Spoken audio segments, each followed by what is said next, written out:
All right, diving into Muammar Gaddafi's Green Book today. It's a political and social manifesto. And honestly, it surprised me. It still feels relevant. You'd think a book by Gaddafi would be all, well, Gaddafi. But it grapples with some pretty timeless questions about power, economics, and how we structure society as a whole. Right off the bat, Gaddafi challenges traditional democracy. He calls it a dictatorship in disguise, his argument. Even if your candidate wins, nearly half the population might be stuck with a leader they didn't choose. Think about those close elections, right? It doesn't stop there. Gaddafi goes on to say, political parties, just another way for a small group to control the masses. They end up ignoring the diverse needs of the people. Reading this, I couldn't help but think about what we hear today. All this talk about partisan politics and whether our systems truly represent everyone. Instead of parliaments and parties, Gaddafi proposes a system of direct democracy through popular conferences and people's committees. So imagine this. Local communities gathering. They're discussing and deciding on policies directly. Then they elect committees to handle the day-to-day stuff. It's a pretty radical departure from what we're used to, I think. But is it totally unrealistic? Now, Gaddafi doesn't just shake up our ideas about politics. He tackles economics, too. Get this. He critiques both capitalism and anti-socialism. He sees both systems failing to solve what he believes is the core problem. Workers not having control over their own production. His solution, natural socialism. This is where everyone becomes a partner in the system, not just someone working for a wage. He gives some specific examples of how this might play out, especially when it comes to housing, income, and transportation. Hold on to your hats. This is where it gets really interesting. Gaddafi basically says, you own more houses than you need, more vehicles than you use, or hoard wealth beyond what you need. You're actually controlling and exploiting others. It's a pretty bold statement, right? It makes you reconsider what it means to be truly free, both economically and personally. Gaddafi also digs into the roles of family and tribal structures. He argues they're the essential foundations of any society. He even suggests that each nation should have a single, unifying religion to provide a sense of shared identity and purpose. This emphasis on tradition and shared beliefs might seem a little rigid to us today, but it's interesting to consider how these factors have shaped societies throughout history. Now, this next section is bound to spark some debate.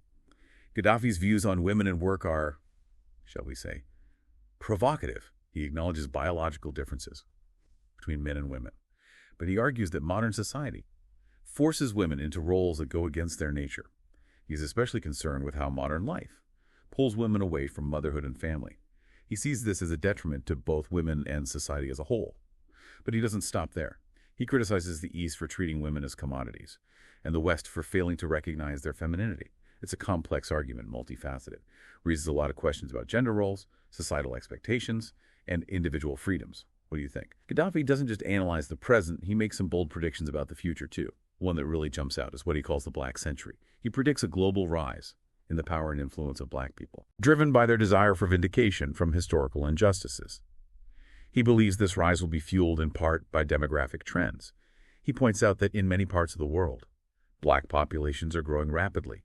He even suggests that there are lower standard of living in many places, which has limited access to things like birth control, will actually contribute to their increasing numbers, and therefore, their growing influence on the world stage. It's a fascinating, if controversial, prediction. Makes you think about the shifting demographics of power in the 21st century, right?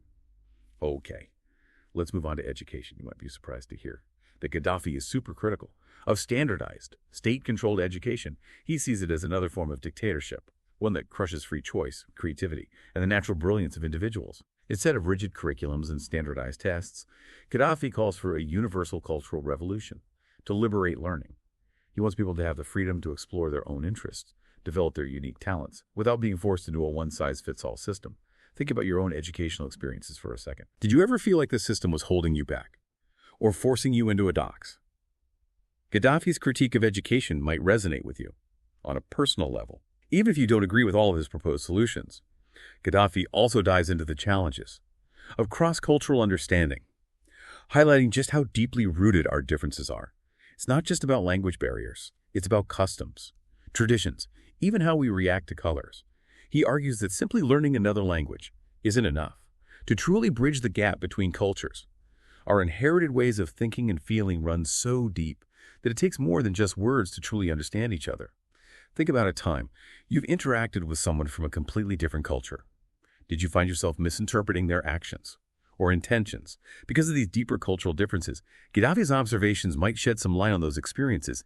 And get this, Gaddafi even has some strong opinions about sports. He's actually quite critical of spectator sports, seeing them as a passive activity. That distracts people from actively shaping their own lives. He compares it to watching people pray or eat, something you observe rather than participate in. He argues that allowing a few athletes to exploit the facilities and enjoyment, that should belong to everyone, is a form of imbalance in society. Instead of passively watching, Gaddafi encourages everyone to get out there and play, to become active participants in their own physical and mental well-being. It's a perspective that challenges our modern obsession with professional sports and encourages us to rethink our relationship with physical activity. So we've covered a lot of ground, from Gaddafi's radical ideas about democracy and economics to his thought-provoking views on family, gender, and even sports. And we're just getting started. What are your initial reactions to the Green Book so far? What's standing out to you? Share your thoughts in the comments. Subscribe for more deep dives like this one, and stay tuned for part 2. We'll explore even more of Gaddafi's surprising and controversial ideas. Welcome back to our deep dive into Muammar Gaddafi's The Green Book. We're picking up where we left off, exploring Gaddafi's unique and often challenging perspective on how society should function. Now, remember how Gaddafi was pretty skeptical of traditional laws and constitutions? Well, he takes that skepticism a step further. He argues that the only truly legitimate sources of law are tradition and religion. He sees constitutions as man-made and therefore lacking the natural authority that comes from tradition or religion. To Gaddafi, this reliance on constitutions actually poses a threat to freedom. He argues that because constitutions are constantly being changed or reinterpreted. The rules of the game are always in flux. This, to him, creates a sense of instability and undermines the very foundation of freedom. Instead, he advocates for a system of law based on what he sees as eternal, unchanging principles, rooted in tradition and religion. It's a thought-provoking idea, no doubt, but it definitely raises some big questions, like who gets to decide what those eternal principles are, and how do you prevent those principles from being abused or twisted to serve someone's agenda? Gaddafi's answer is a concept he calls self-supervision. He believes that society, as a whole, should be responsible for upholding its own laws and moral code, rather than relying on any specific person or group to enforce them. He envisions the system of popular conferences and people's committees as the mechanism for making this self-supervision work in practice.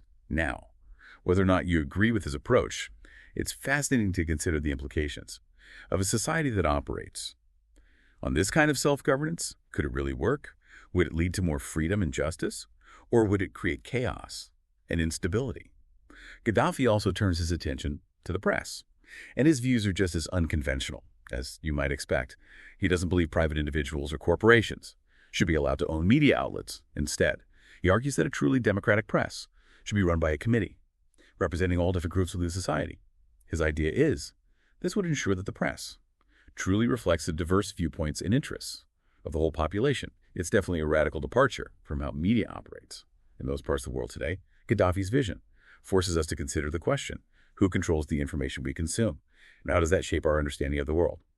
We've talked a lot about Gaddafi's big picture ideas about society, but what about the man himself? What can we glean about Gaddafi, the person? From the Green Book, it's important to note that the book itself isn't really autobiographical. It's not filled with personal anecdotes or stories about his life, but you can still get a sense of his worldview and his values from how he approaches these big topics. He's clearly a passionate thinker, someone who's not afraid to challenge conventional wisdom and push the boundaries of what's considered acceptable. He's also deeply focused on the collective good, on creating a society where, in theory, everyone has the opportunity to thrive. But there's also a tension running through the Green Book. That's hard to ignore. Gaddafi, the author of this manifesto, promoting empowerment for the masses, was also a dictator who ruled with an iron fist. It's a contradiction that's difficult to reconcile. Does this mean Gaddafi was being hypocritical? Or was he perhaps blinded by his own ideology, genuinely believing he was acting in the best interest of his people? It's a question that historians and political scientists continue to debate, and the Green Book offers some intriguing clues. So, as we delve deeper into Gaddafi's ideas, we find ourselves confronting complex questions about power, freedom, and the very nature of leadership. Are these ideas just theoretical musings? Or do they offer genuine insights into how we might create a more just and equitable world? Up next, we'll explore some of Gaddafi's most surprising and controversial proposals, including his critique of the wage system and his radical vision for a world without private property. Stay with us as we continue our deep dive into the Green Book. All right, welcome back to the final part of our deep dive into the Green Book. We've explored Gaddafi's views on democracy, economics, society, and now it's time to tackle some of his most radical proposals. One of the most striking ideas in the Green Book is Gaddafi's critique of the wage system. He sees it as a form of modern slavery, where workers are essentially beholden to their employers for their livelihood. He even uses the phrase, wage earners are but slaves to the masters who hire them. A pretty strong statement, don't you think? It really highlights his belief that true freedom requires economic independence. It makes you wonder, is the wage system inherently exploitative, or is it a necessary part of a functioning economy? Gaddafi argues that the wage system actually kills motivation. He believes that when people work solely for a paycheck, they're not truly invested in the outcome of their labor. They're just going through the motions to earn a living. Instead, he envisions a system based on partnership, where everyone has a stake in the success of the enterprise. He thinks this would lead to a more productive and fulfilling work experience for everyone. It's an idealistic vision, sure, but it does raise some interesting questions about the nature of work and how we might structure it to be more equitable and empowering. This idea of partnership ties directly into Gaddafi's concept of natural socialism, which we discussed earlier. He wants to create a world where people are motivated by a sense of shared purpose and collective well-being, not just individual gain. Whether or not you agree with Gaddafi's vision, there's no denying that the Green Book forces us to confront some uncomfortable truths about the systems we live in. It challenges us to rethink our assumptions about democracy, economics, and the distribution of power in society. It's a reminder that there are always alternative ways of seeing the world, even if those alternatives seem radical or impractical at first glance. And that's what makes this book so fascinating. It might not provide all the answers, but it definitely sparks a lot of important questions. So as we wrap up our deep dive into the Green Book, I'd love to hear your thoughts. What stood out to you the most? What will you be pondering long after you finish listening? Share your insights in the comments. And don't forget to subscribe for more thought-provoking explorations of intriguing sources just like this one.